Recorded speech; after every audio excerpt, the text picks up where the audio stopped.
దిగంబర దిగంబర శ్రీ నాంపల్లి బాబా దిగంబర భక్త మహాజనులకు గురుబంధువులకు శ్రీ నాంపల్లి బాబా సంస్థానం స్వాగతం పలుకుతోంది. మహా అవధూత శ్రీ నాంపల్లి బాబా మహారాజ్ ప్రప్రథమంగా 1950 ప్రాంతంలో హైదరాబాద్ నగరం నందలి మల్లక్పేట శ్మశాన వాటికలో ప్రకటితమయ్యారు. శ్రీ నాంపల్లి బాబా వారు ఒక మౌన ముని. వారిలో వారే సంభాషించుకునేవారు. ఆకాశం వైపు తదేక దీక్షతో వీక్షించేవారు. అతి కొద్ది మంది దివ్యానుభవం పొందిన సత్పురుషులు బాబావారిని మహా అవధూతగా గుర్తించి కొలిచేవారు. విచిత్రం ఏంటంటే బాబాగారు అత్యంత అరుదుగా స్నానం చేసేవారైనప్పటికీ ఆయన దేహం నుండి సుగంధ పరిమళాలు వెదజల్లుతుండేవి.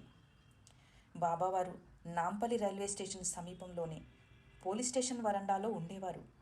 షిరిడీలో ఉన్నప్పుడు షిరిడీ బాబా అన్నట్లే నాంపల్లిలో ఉండగా నాంపల్లి బాబా అనే నామంతో ప్రస్తావించడం భక్తుల మధ్య అలవాటై అదే వారి నామంగా స్థిరపడిపోయింది.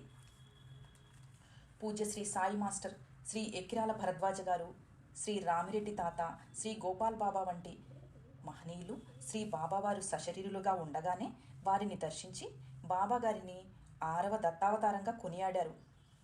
సాధుమాత చిపటమమ్మ, శ్రీ మాతా మాణిక్యేశ్వరి మాత, శ్రీ నాగేంద్ర బాలయోగి లాంటి మహనీయులు బాబాగారిని మహనీయులుగా గుర్తించి కొనియాడారు.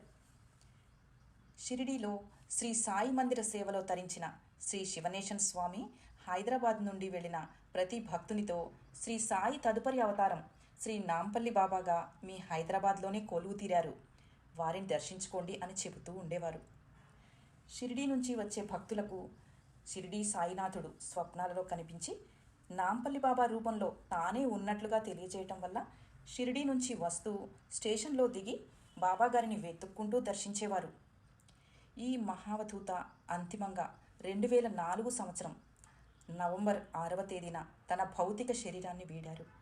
వారి భౌతిక కాయం ప్రస్తుతం దీప్తి శ్రీనగర్ ధర్మపురి క్షేత్రంలో నిక్షిప్తం చేయబడి ఉన్నది. దిగంబర దిగంబర శ్రీ నాంపల్లి బాబా దిగంబర.